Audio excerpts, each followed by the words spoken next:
Welcome friend, Microsoft Excel की इस video में हम स्टॉक मैनेजमेंट करना सीखेंगे। तो वीडियो को पूरा देखें, ध्यान से देखें, इसकी बिल्कुल ना करें जिससे आपको सभी स्टेप की नॉलेज हो सके। तो चलिए शुरू करते हैं स्टॉक मैनेजमेंट की ये वीडियो। तो यहाँ पे हमने कुछ इस तरह से मैटर टाइप कर रखा है। तो ये हमारा स्टॉक मैनेजमेंट है। तो इसको थोड़ी सी हम सेटिंग कर लेते हैं यहाँ पे। तो इस तरह से हम यहाँ तक आएंगे और इसके बाद यहाँ से मर्ज एंड सेंटर को क्लिक करेंगे तो इस तरह सेंटर में आ जाएगा।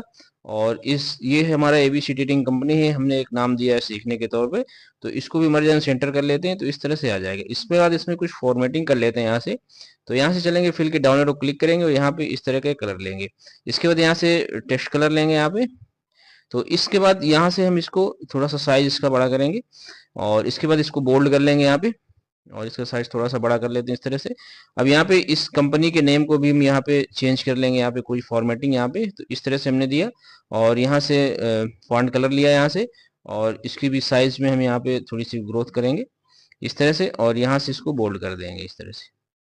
तो इस तरह से हमने यहाँ पे इसकी फॉर्मेटिंग किया।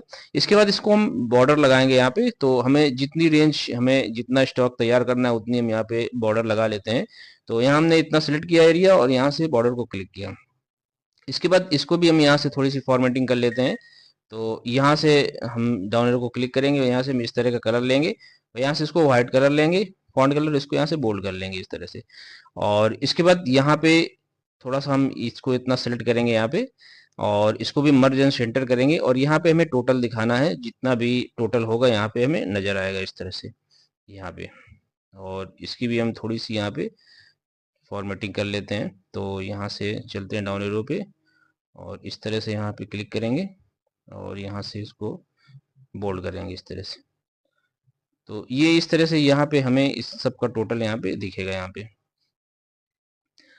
इसके बाद अब यहाँ पे हम इसको सेलेक्ट करके यहाँ से बोल्ड कर लेते हैं यहाँ पे। तो सारे जो भी हम लिखेंगे यहाँ पे बोल्ड में आएगा।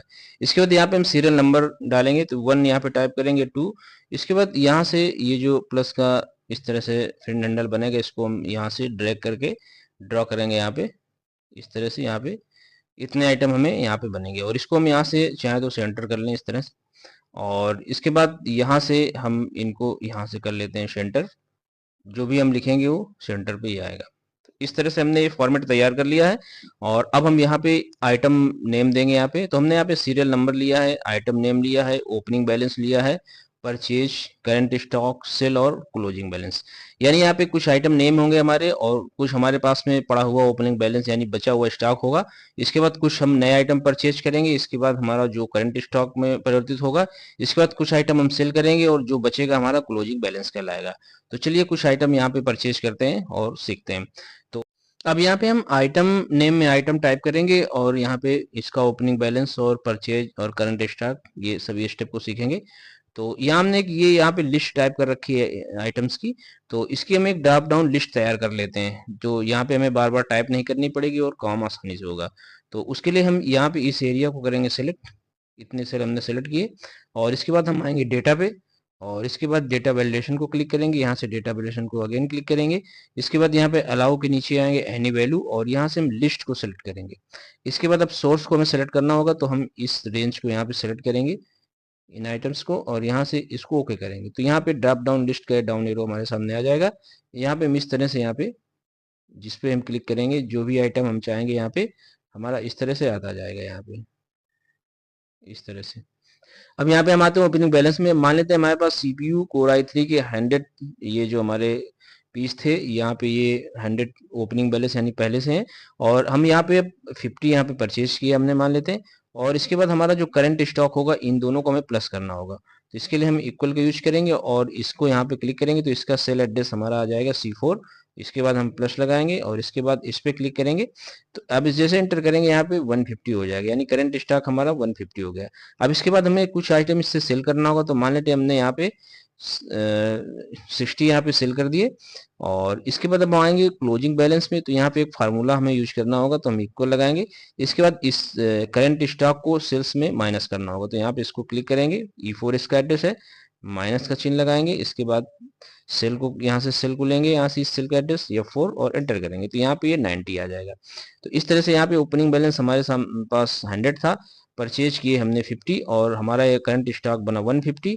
इसके बाद हमने सेल किए 60, तो ये 90 हमारा जो क्लोजिंग बैलेंस है ये हमारे पास बचा हुआ है। अब इसके बाद यहाँ से इस फ्रेंड हैंडल को हम यहाँ पे ड्रैग एंड ड्रॉ करेंगे, इस तरह से नीचे इसको खींचेंगे तो ये हमारे जितना भी हम यहाँ पे क्वांटिटी डालते जाएंगे, स्टॉक बनाते जाएंगे, ये हमारा यहाँ पे ऑटोमेटिक फिल होता जाएगा। और यहाँ पे हम इसको सेलेक्ट करके यहाँ पे एक सेल को इसको सेलेक्ट कर लेंगे तो हमारे प्लस भी होता जाएगा ऑटोमेटिकली यहाँ पे इस तरह से। अब यहाँ पे प्लस होता जाएगा, जितना भी हम यहाँ पे फिल करेंगे क्वांटिटी ये प्लस होता जाएगा।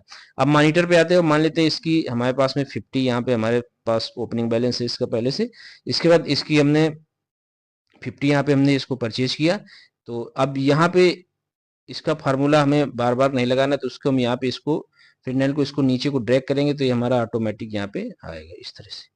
ये यहाँ से 50-50 ऑटोमेटिक यहाँ फार्मूला लग चुका है। अब हमें सिर्फ यहाँ पे इसका जो सेल है वो यहाँ पे डालना पड़ेगा। तो मान लेते हैं हमने यहाँ पे इसका 40 यहाँ पे सेल किया, तो जैसे एंटर करेंगे यहाँ पे ये ऑटोमेटिक ये यहाँ पे कैलकुलेट हो जाएगा कुल और यहाँ पे इसकी क्वांटिटी ऐड हो जाएगी। अब हमें इसका भी अगर करंट स्टॉक का टोटल करना है तो इसको भी यहाँ इस तरह से सेलेक्ट करेंगे और यहाँ पे सिग्मा को क्लिक करेंगे तो ये हमारा ये भी टोटल होता जाएगा। अगर हमें इसका भी टोटल चाहिए नीचे तो हम इसको भी यहाँ पे इस तरह से क्लिक करेंगे तो इसका भी होता जाएगा। यानी जितने का हमें टोटल चाहिए हम एक ही साथ यहाँ पे फार्मूला लगा देंगे इस तरह से और ये सब हमारा ऑटोमेटिक टोटल अब चलता रहेगा इस तरह से। अब यहाँ पे हम आएंगे माउस पे और माउस को मान लेते हैं हमारे पास 200 ओपनिंग बैलेंस है, हमने यहाँ पे 200 और परचेज किए और जैसे एंटर करेंगे यहाँ पे ये 400 हो जाएगा। अब यहाँ पे हमने सेल कितना किया 100, तो यहाँ पे जैसे एंटर करेंगे तो ये हमारा इस तरह से यहाँ पे 300 बचा और यहाँ पे ये क्वांटिटी बढ़ गई और यहाँ पे सभी जगह परिवर्तन हमारा हो रहा है। इस तरह से हम यहाँ पे सारे आइटम यहाँ से सेल कर सकते हैं और इस तरह से अपना मैनेजमेंट तैयार कर सकते हैं। इस तरह से यहाँ पे ऐसे क्लिक करते जाएंगे तो ये हमारे इस तरह से आते जाएंगे जो जो भी हमारा बेचने के लिए यहाँ पे जितना भी हमें यहाँ पे सेल करना होगा उसकी यहाँ पे क्वांटिटी इस तरह से और इस तरह से हम आइटम को यहाँ पे लेते जाएंगे यहाँ पे इस तरह से। अब यहाँ पे मान लेते हैं कीबोर्ड हमारे सामने 500 हमारे पास स्टॉक था ओपनिंग बैलेंस और इसको हमने यहाँ पे परचेज किया 200, तो ये हमारा हो गया यहाँ पे 700 और यहाँ से हमने यहाँ पे 700 यहाँ पे हमने इसको सेल कर दिए मान लेते हैं। तो जैसे एंटर करेंगे ये हमारा 0 हो जाएगा यहाँ पे इस तरह से ये तो चलिए अब हम यहाँ पे SSD 500 GB इनका भी स्टॉक पूरा कर लेते हैं। तो ये हमारे पास में 100 इसका ओपनिंग बैलेंस था हमारे पास और हमने यहाँ पे 100 परचेज किए और यहाँ पे इसके बाद यहाँ पे आएंगे और हमने यहाँ पे इसका 50 यहाँ पे सेल किए तो यहाँ पे 150 हो गया। इसी तरह हम यहाँ पे जो SSD 500 GB है इसका भी मान लेते हैं हमारे पास में 50 थे और इसके बाद यहाँ पे हमने यहाँ पे 40 परचेज किए और इसके बाद यहाँ पे हमने 90 सेल कर दिया यानी टोटल, तो ये 0 हो गया हमारा इस तरह से। इस तरह डीबी राइटर का हमारे पास में 110 पहले से था, 110 और 110 पहले से था और इसके बाद हमने 50 यहाँ पे परचेज किए और इसके बाद यहाँ पे हमने 60 यहाँ पे सेल किए। तो इस तरह से हम यहाँ पे मैनेजमेंट कर सकते हैं। केबल मान लेते हैं हमारे पास 500 थे और इसके बाद यहाँ पे हमने 500 और परचेज किए और इसके बाद यहाँ पे हमने 800 यहाँ पे सेल कर दिए इस तरह से। और इसके बाद अब आते हैं यहाँ पे SMPS पे, ये हमारे पास में 100 थे पहले से और इसके बाद हमने यहाँ पे 50 परचेज किए और यहाँ पे हमने 125 यहाँ पे सेल कर दिए इस तरह से। और इसके बाद आते हैं CPU फैन पे, ये हमारे पास 400 पीस थे, 200 हमने और परचेज किए, इसके बाद हमने यहाँ पे 500 यहाँ पे सेल कर दिए इस तरह से। अब इसके बाद यहाँ पे हमारे पास केवल 1000 थे पहले से और इसके बाद हमने 2000 यहाँ पे परचेज किए और इसके बाद हमने यहाँ पे 25 यहाँ पे सेल कर दिए इस तरह से। तो यहाँ पे हम देख रहे हैं कि हमारे टोटल हमारा ये जो ओपनिंग बैलेंस इसका टोटल हमें ये दिख रहा है और परचेज हमारा ये आ गया जो हमने यहाँ पे परचेज किया है, ये इसकी क्वांटिटी आ गई टोटल। ओपनिंग स्टॉक हमारे सामने ये बना था और इसके बाद सेल हमने यहाँ पे इतना किया और ये हमारा क्लोजिंग बैलेंस यानी 1525 हमारे पास अभी भी स्टॉक बचा हुआ है। तो इस तरह से यहाँ पे हमने कुछ फार्मूलों का यूज करके यहाँ पे स्टॉक मैनेजमेंट किया। तो आई होप कि आपने इसे समझ लिया, इसकी प्रैक्टिस आप जरूर कर ले। तो मिलते हैं ऐसी ही नॉलेजफुल वीडियो लेके माइक्रोसॉफ्ट एक्सेल से। तो चैनल को सब्सक्राइब जरूर करें जिससे आपको हर step by step knowledgeful video मिलती रहे। Thanks for watching this video.